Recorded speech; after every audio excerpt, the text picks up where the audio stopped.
Hello everyone, start करते हैं amendment के सेशन को। और जो अमेंडमेंट्स सीए फाइनल के एग्जाम में नवंबर 21 में आनी है उनको हम 3 पार्ट में डिस्कस कर सकते हैं। पार्ट 1 में हमारी डिस्कशन आएगी कंपनी ऑडिट को लेकर, पार्ट 2 में हमारी डिस्कशन आएगी टैक्स ऑडिट को लेकर, और पार्ट 3 में डिस्कशन आएगी कंपनीज ऑडिटर रिपोर्ट ऑर्डर कारों को लेकर। फर्स्ट अमेंडमेंट जो है कंपनी ऑडिट के चैप्टर में, that is rule number 11 of companies audit and auditors rules 2014। Section 143 subsection 3 के अंदर auditor is required to report on various matter, और उसमें लास्ट क्लॉज कहता है such other matter as prescribed. और जो मैटर्स प्रिस्क्राइब्ड हैं जिनके ऊपर ऑडिटर्स को अपनी रिपोर्ट में कवर अप करना है, उसमें पहले 4 मैटर्स प्रिस्क्राइब्ड होते थे। पहला, impact of pending litigation, provision for foreseeable losses, any delay in transferring funds to investor education and protection fund, और 4th स्पेसिफाइड बैंक नोट्स के ऊपर होता था, जो डिमोनेटाइजेशन के टाइम पर यह क्लॉज इंसर्ट हुआ था। अब वो तो डिमोनेटाइजेशन को गए काफी टाइम हो गया, तो अब लास्ट क्लॉज को हटा लिया गया और इसकी जगह पर कुछ नए क्लॉजेज हैं जिनको ऐड किया गया है। तो पहली अमेंडमेंट तो रूल नंबर 11 की आ गई। Second amendment tax audit report की आएगी। टैक्स ऑडिट रिपोर्ट किन सर्कमस्टांसिस में रिवाइज की जा सकती है, एंड टैक्स ऑडिट रिपोर्ट का जो फॉर्मेट है हमारा, जिन मैटर्स के ऊपर रिपोर्टिंग की जाती है, फॉर्म 3CD, तो फॉर्म 3CD के अंदर कुछ क्लॉजेस के अंदर अमेंडमेंट्स हैं, वो हमें कवर अप करना है। और लास्ट डिस्कशन वो आएगी हमारी कारों के ऊपर। तो स्टार्ट करते हैं पहले टॉपिक के साथ। इंस्टीट्यूट ने आरटीपी में इस अमेंडमेंट को ऑडिट ऑफ बैंक्स के अंदर दिया है। ये अमेंडमेंट बैंक ऑडिट के अंदर भी आ गई, as well as company audit के अंदर भी चलेगी। कंपनी ऑडिट के चैप्टर में जब आप सेक्शन 143 सबसेक्शन 3 कवर अप करते हैं, जिसमें auditor is required to report on various matters, और लास्ट क्लॉज उसका कहता है such other matter as prescribe, और वो अदर प्रिस्क्राइब मैटर सारे कहां पर बताए गए हैं, rule number 11 of companies audit and auditor rules 2014। RTP के अंदर इस रूल को प्राइमरीली बैंकिंग कंपनीज के रिलेशन में कवर अप किया गया है। आप इसको banking companies as well as other companies दोनों के रिलेशन में पढ़ सकते हैं। जहां पर वर्ड बैंक होगा वहां पर आप एक word general company word use कर लें। नाउ किन किन मैटर्स पर रिपोर्टिंग है, ये 3 मैटर्स तो पुराने हैं। वेदर द कंपनी, बैंक, यदि क्वेश्चन बैंकिंग के रिलेशन में आए बैंक वर्ड यूज कर लो, अदरवाइज इन जनरल किसी और कंपनी के अदर देन बैंकिंग कंपनी के रिलेशन में हो तो आप कंपनी वर्ड यूज कर लो। वेदर द बैंक, या आप वर्ड यूज कर सकते हैं company. Weather the company has disclose the impact of pending litigations on it's financial statements, क्या पेंडिंग लिटिगेशंस का क्या इंपैक्ट पड़ेगा कंपनी की फाइनेंशियल पोजीशन के ऊपर, क्या इस इंपैक्ट को कंपनी ने अपनी फाइनेंशियल स्टेटमेंट्स के अंदर डिस्क्लोज किया है, पुराना क्लॉज है। वेदर द कंपनी या bank has made the provision as required under any law और under any accounting standard for material foreseeable losses, if any, किस पर, long term contract including derivative contracts, ये भी पुराना क्लॉज है। Point number 3, whether there has been any delay in transferring the amounts required to be transferred to investor education and protection fund, ये भी पुराना clause है। ये 3 तो हमारे पुराने क्लॉज हैं। नए क्लॉज क्या ऐड हुआ, 4th पॉइंट। 4th पॉइंट को समझने के लिए पहले हम एक छोटी सी डिस्कशन करते हैं। मान लीजिए एक कंपनी है एक्स लिमिटेड, या आप इसको नाम दे दें एक्स बैंक, बैंकिंग कंपनी है कोई। इस एंटिटी ने क्या किया, एक अमाउंट एडवांस की फॉर्म में, लोन की फॉर्म में, या इन्वेस्टमेंट की किसी एंटिटी के अंदर, लेट से I1 लिमिटेड नाम की किसी एंटिटी में, लेकिन क्लियर अंडरस्टैंडिंग है कि जो ये अमाउंट लोन या इन्वेस्टमेंट की जा रही है इन I1 लिमिटेड, इस अमाउंट को I1 ने आगे लोन की फॉर्म में या इन्वेस्टमेंट की फॉर्म में यूटिलाइज करना है किसी और अदर एंटिटी में, जो इसकी लेट से अल्टीमेट कंपनी, अल्टीमेट लिमिटेड नाम की कंपनी के लिए। तो ये जो कंपनी है एक्स लिमिटेड या ये बैंक, ये ऑलरेडी आइडेंटिफाई कर चुके थे किसको, एक कंपनी को। बट एक्स लिमिटेड या बैंक डायरेक्टली अल्टीमेट लिमिटेड के अंदर पैसा इन्वेस्ट नहीं कर रहे, डायरेक्टली अल्टीमेट लिमिटेड को लोन नहीं दे रहे। उन्होंने क्या किया, बीच में एक इंटरमीडियरी को फाइंड आउट किया। This is a intermediary, intermediary. तो बैंक ने या कंपनी ने एडवांस दिया, लोन दिया या इन्वेस्टमेंट की एक इंटरमीडियरी एंटिटी के अंदर, लेकिन एक अंडरस्टैंडिंग थी, क्लियर अंडरस्टैंडिंग कि जो ये अमाउंट बैंक आई लिमिटेड को दे रहा है, इस अमाउंट को आगे लोन की फॉर्म में या इन्वेस्टमेंट की फॉर्म में यूटिलाइज करना है I1 लिमिटेड को। किस एंटिटी के लिए, किसी और आइडेंटिफाइड कंपनी के लिए जिसको बैंक ने पहले से ही या इस कंपनी ने पहले से ही आइडेंटिफाई करके रखा हुआ था। तो इसकी एक मैनेजमेंट रिप्रेजेंटेशन चाहिए।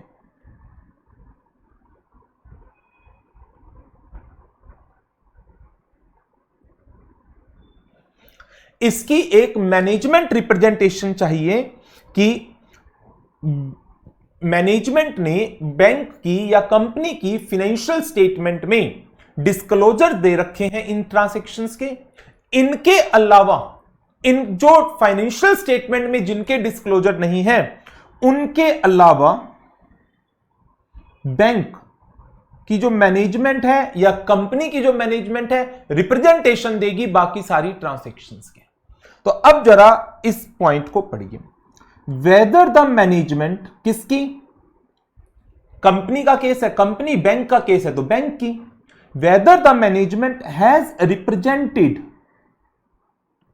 That to the best of its knowledge and belief, to the best of its knowledge and belief, कोई भी ऐसे फंड नहीं है जिनको एडवांस की फॉर्म में, लोन की फॉर्म में, इन्वेस्टमेंट की फॉर्म में यूटिलाइज किया गया है, दिया गया है किसी इंटरमीडियरी को विद ए अंडरस्टैंडिंग कि वो आगे पैसा लोन की फॉर्म में, इन्वेस्टमेंट की फॉर्म में यूटिलाइज करेंगे फॉर ए आइडेंटिफाइड एंटिटी। देखो पढ़ो, other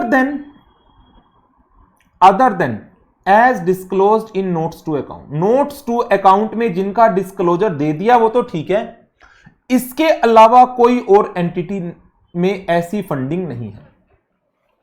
No funds have been advanced, loan or invested।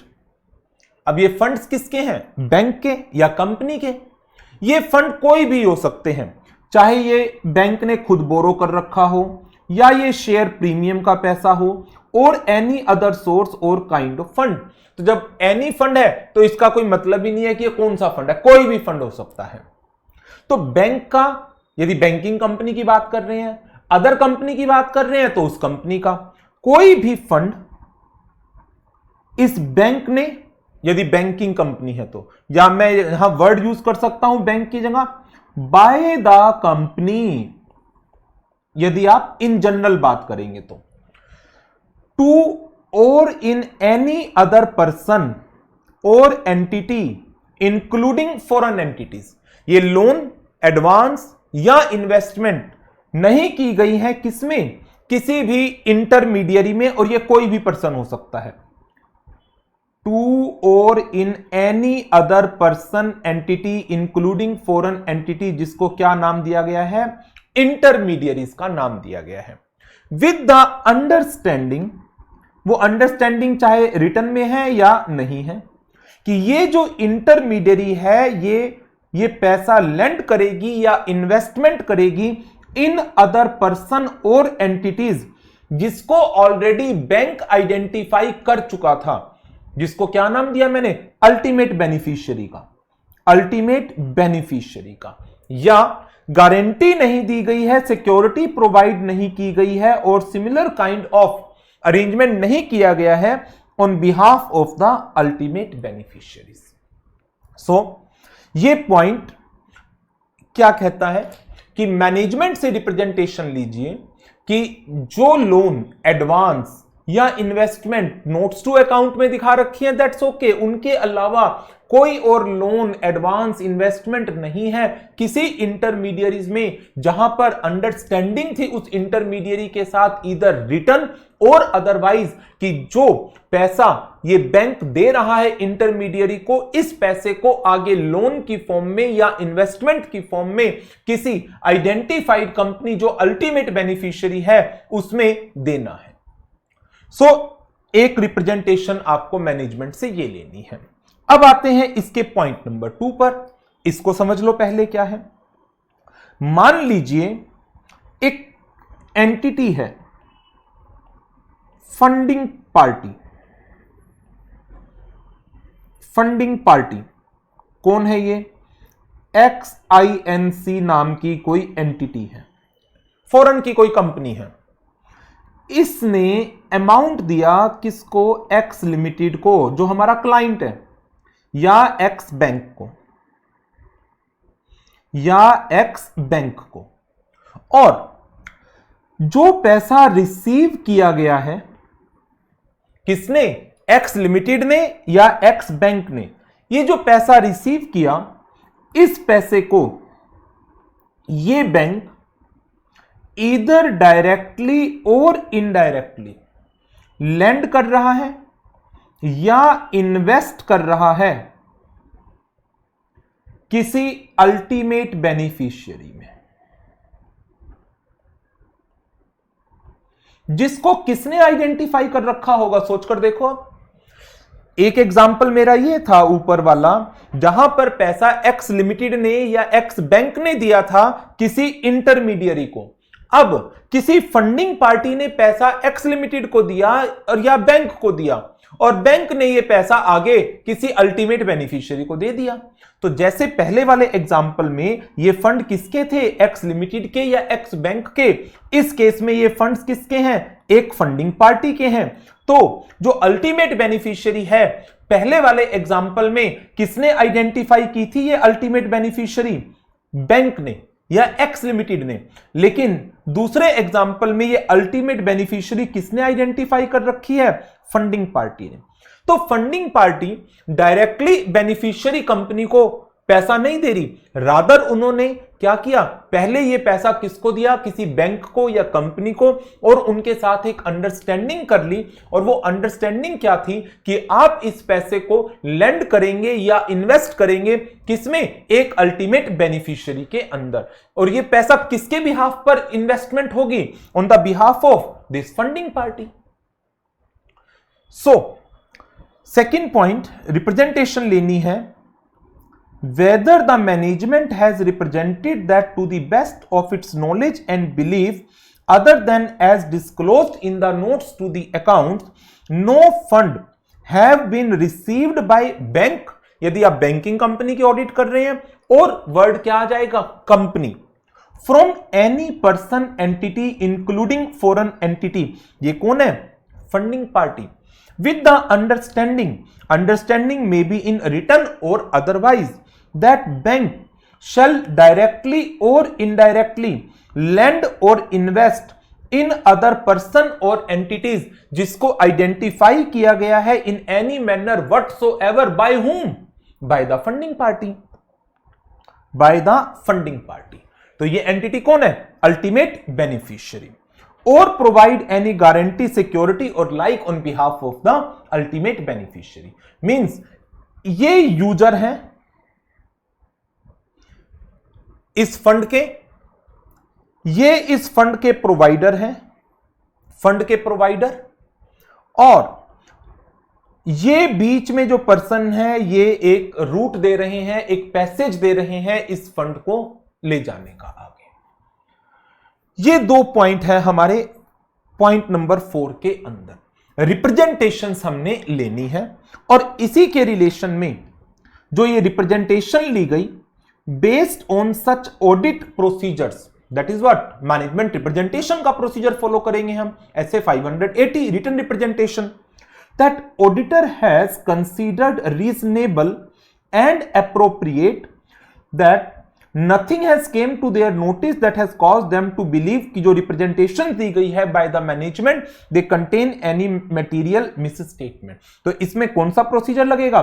ऐसे 580 का प्रोसीजर लग जाएगा। सो ये एक पॉइंट नया ऐड किया गया है रूल नंबर 11 के अंदर। देन फिर आगे के दो पॉइंट तो बहुत छोटे छोटे हैं। वेदर द डिविडेंड डिक्लेयर्ड और paid during the year by the bank, और वर्ड यूज कर सकते हो company, it is in compliance with section 123 of the companies act 2013। And whether the bank, और क्या वर्ड आ जाएगा? कंपनी। जब आप चैप्टर 6 पढ़ेंगे ना कंपनी ऑडिट का, उसके अंदर मैंने ये डाला हुआ है चैप्टर 6 कंपनी ऑडिट का, उसके अंदर आपको ये वर्ड बैंक की जगह कंपनी मिलेगा। जब आप बैंकिंग कंपनी के रिलेशन में पढ़ेंगे तो वर्ड बैंक मिल जाएगा।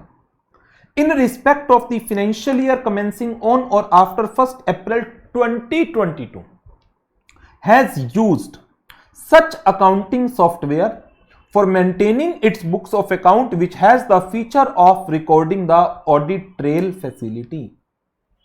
ऑडिट ट्रेल फैसिलिटी होनी चाहिए अकाउंटिंग सॉफ्टवेयर के अंदर, and the same has been operated throughout the year for all the transaction that are recorded in the software, and audit trail feature has not been tampered with, and audit trail has been preserved by the company as per the statutory requirement for the record retention. तो ये point basically accounting software की requirements के ऊपर है, जहां पर एक requirement trace की गई है। और वो रिक्वायरमेंट क्या है कि companies are required to prepare their books of account on such accounting software that has an integrated facility of the recording audit trail. Audit trail की इंटीग्रेटेड फैसिलिटी होनी चाहिए और ट्रांजैक्शंस इस सॉफ्टवेयर में रिकॉर्ड होने चाहिए थ्रू आउट द ईयर की, और जो ये ऑडिट ट्रेल जनरेट हो रही है that needs to be preserved for the specific period, जितने पीरियड के लिए आप बुक्स ऑफ अकाउंट्स को मेंटेन करते हैं। तो ये हमारे रूल नंबर 11 के अंदर 6 पॉइंट्स हैं रिपोर्टिंग रिक्वायरमेंट के। पहले 4 होते थे, 4th point specified currency notes का होता था, वो हटकर पॉइंट नंबर 4, 5, 6 ये 3 पॉइंट्स डाले गए हैं। ये थी हमारी पहली अमेंडमेंट। नौ इसके बाद सेकेंड अमेंडमेंट वो है ऑडिट अंडर फिस्कल लॉज के चैप्टर में। इसमें 2 अमेंडमेंट्स हैं।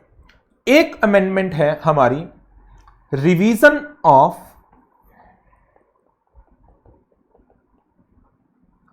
टैक्स ऑडिट रिपोर्ट, और दूसरी अमेंडमेंट है दैट इज फॉर्म 3CD के कुछ क्लॉजेस। ये amendment first one seems to be an important one, second amendments में ऐसा कुछ भी मेजर नहीं है। टैक्स ऑडिट रिपोर्ट की रिवीजन, मान लीजिए आपने अपनी टैक्स ऑडिट रिपोर्ट 31 अगस्त को बनवा ली, 31 अगस्त को आपने टैक्स ऑडिट करवा ली, लेकिन 31 अगस्त के बाद 30 सितंबर से पहले आपने क्या किया, कुछ पेमेंट्स की हैं सेक्शन 40 एंड 43 बी जिनको कवर अप करता है, जहां पर कंडीशंस हैं कि फ्यू पेमेंट्स आर रिक्वायर्ड, जिनकी पेमेंट एक्चुअल में हो जानी चाहिए, अकाउंट्स आप मर्केंटाइल बेसिस पर बना रहे हैं तो एक्रूअल बेसिस पर डिडक्शन नहीं मिलेगी, 43 भी इनकी बात करता है। इसी तरह से सेक्शन 40 के अंदर कुछ कंडीशंस हैं टीडीएस को लेकर के हैं एंड ऑल अदर कंडीशंस। डिसअलाउमेंस है सेक्शन 40 में एंड 43 बी के अंदर। अब मान लीजिए आपने 31 अगस्त को अपनी टैक्स ऑडिट रिपोर्ट तैयार करवा ली, डिसअलाउमेंसेस थे क्योंकि आपने पेमेंट्स नहीं की थी, बट 31 अगस्त के बाद लेकिन रिटर्न फाइल करने से पहले आपने उनकी पेमेंट कर दी। आपने पेमेंट कर दी तो वो डिडक्शन मिल गई, डिडक्शन मिल गई तो टैक्सेबल इनकम चेंज हो गई। अब टैक्सेबल इनकम चेंज हो गई तो आपकी जो रिटर्न भरी जाएगी उसके अंदर इनकम कुछ और आ रही है। तो क्या ये टैक्स ऑडिट रिपोर्ट जो पहले बनवा ली गई थी और उसके बाद कुछ डिसअलाउमेंसेस जो थे वो चेंज हो गए, उनकी फिगर्स चेंज हो गई, सेक्शन 40 एंड 43 बी के अंदर रिजल्ट या टैक्स ऑडिट रिपोर्ट को रिवाइज करने की जरूरत है? जी हां, आप टैक्स ऑडिट रिपोर्ट को रिवाइज कराकर रिवाइज टैक्स ऑडिट रिपोर्ट को सबमिट करा सकते हैं। ये पॉइंट है एक।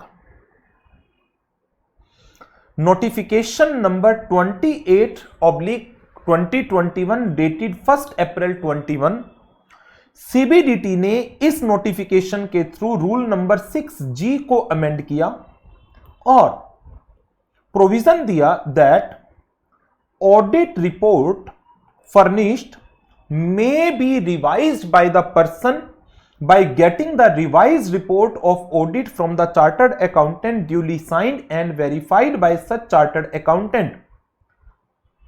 If there is payment by such person after furnishing of report which requires recalculation of disallowance under section 40 or section 43B, the said revised report has to be furnished before the end of relevant assessment year to which this report belongs to.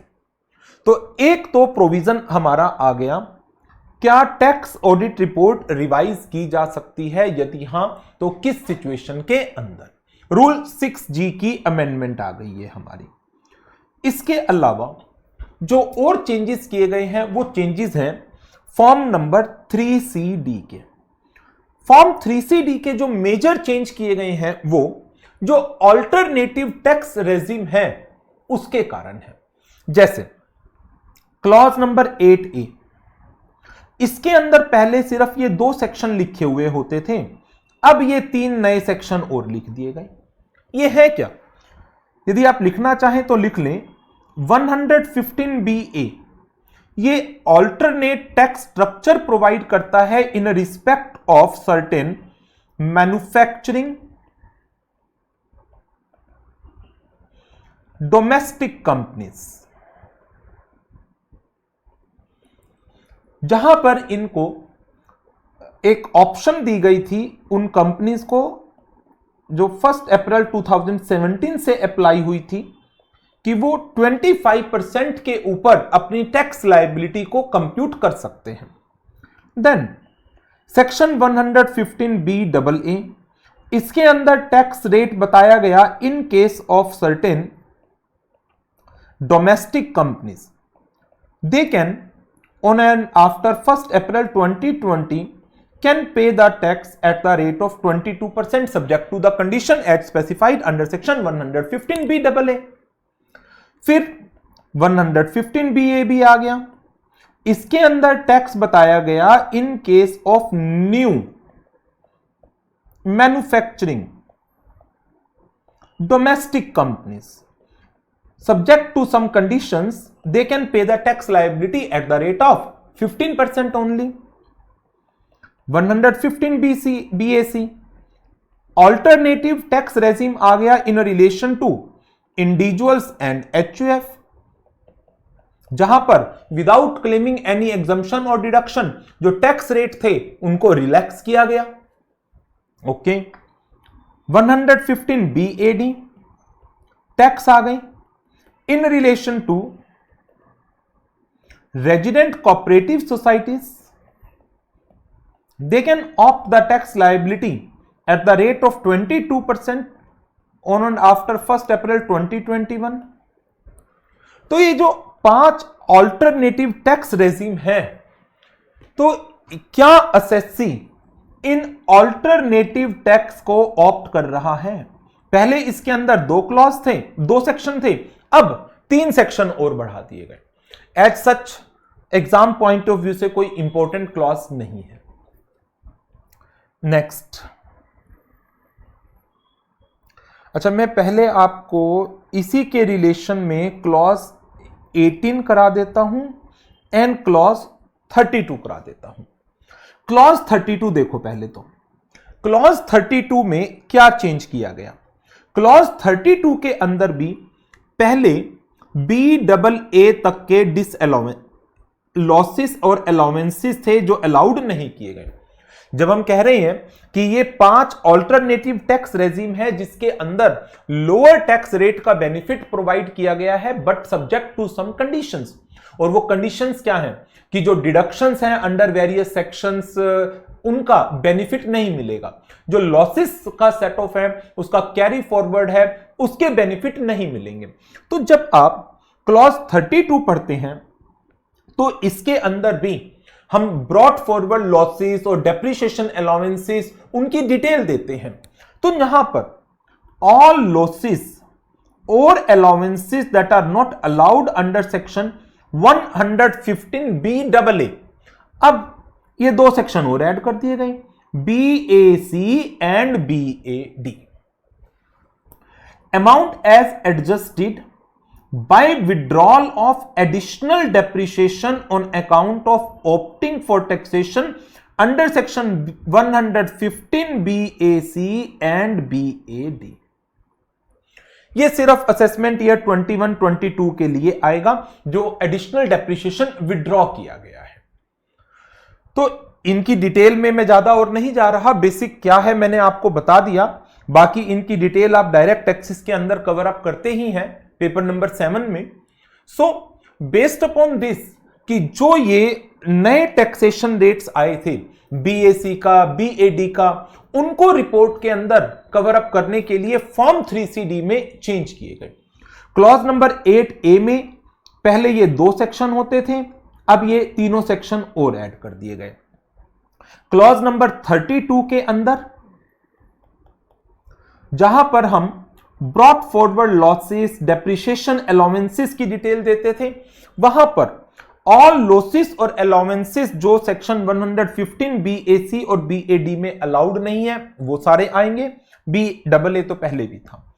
इसके अलावा जो additional depreciation withdraw किया गया है, जो पहले claim किया था आपने, लेकिन thereafter BAC and BAD में आपने BAC और BAD में अपनी टैक्स लायबिलिटी को कंप्यूट किया, तो जो एडिशनल डेप्रिसिएशन विड्रॉ किया गया उसकी डिटेल आपको यहां पर देनी है। Amount as adjusted by withdrawal of additional depreciation. Now इसके अलावा क्लॉज 18 में भी इसका एक चेंज है। जब आप सेक्शन 115 BAC BAD इंडिविजुअल्स का, ये इंडिविजुअल एंड HUF का है और ये कोऑपरेटिव सोसाइटी का है, अल्टरनेटिव टैक्सेशन स्ट्रक्चर। तो जब आप अल्टरनेटिव टैक्सेशन स्ट्रक्चर के ऊपर जाते हैं तो डेप्रिसिएशन की रिडक्शन नहीं मिलती सेक्शन 32 में, तो जो WDV की एडजस्टमेंट्स होनी है वो आप बताएंगे कितनी है। इसके अलावा एक CB और क्लॉज ऐड किया गया है, WDV की एडजस्टमेंट इनटेंजिबल एसेट्स के अंदर। क्यों? क्योंकि बिजनेस प्रोफेशन की जो गुडविल की वैल्यू है उसको एक्सक्लूड किया गया, उसके ऊपर आपको डेप्रिसिएशन नहीं मिलता, तो ये भी आपको रिपोर्ट करना है। और adjusted WDV as such in my opinion not an important one, ना ये कोई बहुत इंपॉर्टेंट है ना ये कोई बहुत इंपॉर्टेंट है। मेन जो चीज है इंपॉर्टेंट वो है क्लॉज नंबर 17। क्लॉज नंबर 17 के अंदर रिपोर्टिंग आ जाती है कि यदि एक पर्सन ने लैंड या बिल्डिंग या बोथ को सेल किया है और जो कंसिडरेशन है वो लोअर है किससे, the value that has been fixed for the purpose of levying the stamp duty, in that case कि जो स्टैंप ड्यूटी वैल्यू है उसको फुल वैल्यू ऑफ कंसीडरेशन मान लिया जाता है। सेक्शन 43CA पीजीबीपी हेड में, section 50C capital gain head में। तो इसमें जो रिपोर्टिंग आती थी, कौन सी प्रॉपर्टी बेची गई, कंसीडरेशन कितना रिसीव्ड हुआ या रिसीव्ड होना है, वैल्यू दैट इज अडॉप्टेड और असेस्ड और accessible for the purpose of stamp duty. ये नया क्लॉज ऐड, ये नई रिपोर्टिंग ऐड की गई है। ये क्या है, इसको समझते हैं थोड़ा सा। मान लीजिए आपने जो असेट बेचा उसका consideration value for stamp duty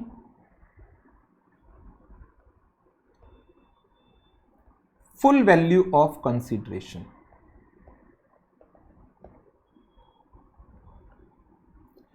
case 1, आपने असेट बेचा है 40 लाख रुपए का, स्टैंप ड्यूटी है 70 लाख रुपीस की, तो full value of consideration capital gain head के लिए या पीजीबीपी हेड के लिए कितना माना जाएगा, 70 लाख का।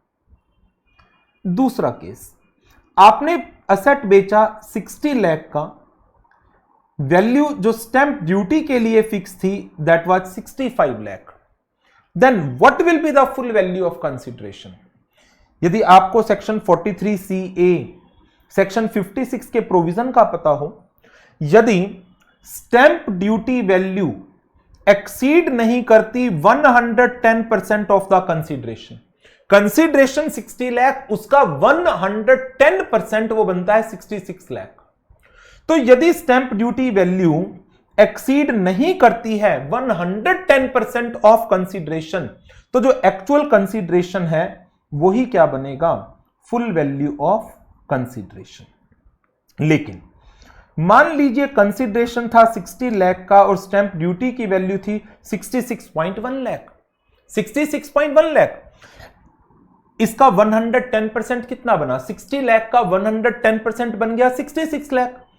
स्टैंप ड्यूटी की वैल्यू 66.1 लाख है, रिजल्ट ये 10% से ज्यादा हो गई, 60 प्लस 10% 6 लाख, 66 लाख से ज्यादा है, तो what will be the full value of consideration, 66.1 lakh.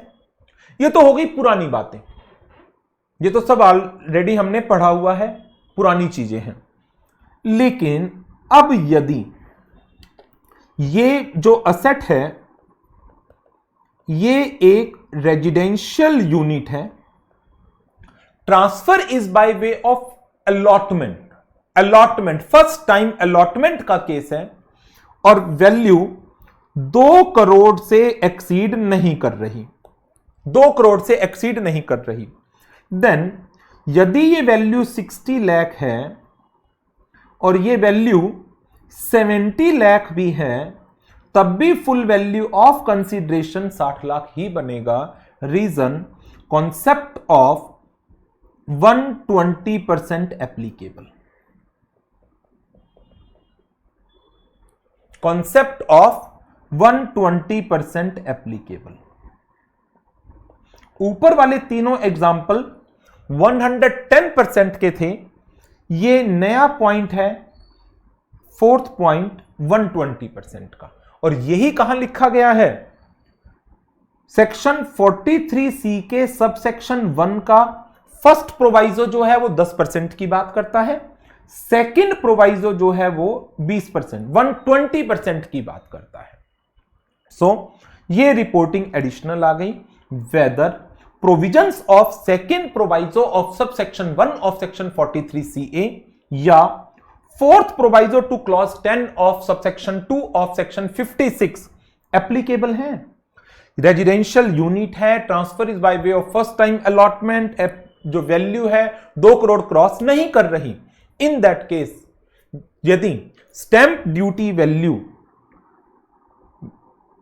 Consideration के 120% को एक्सीड नहीं करती है, देन जो एक्चुअल कंसीडरेशन है वही फुल वैल्यू ऑफ कंसीडरेशन बनता है।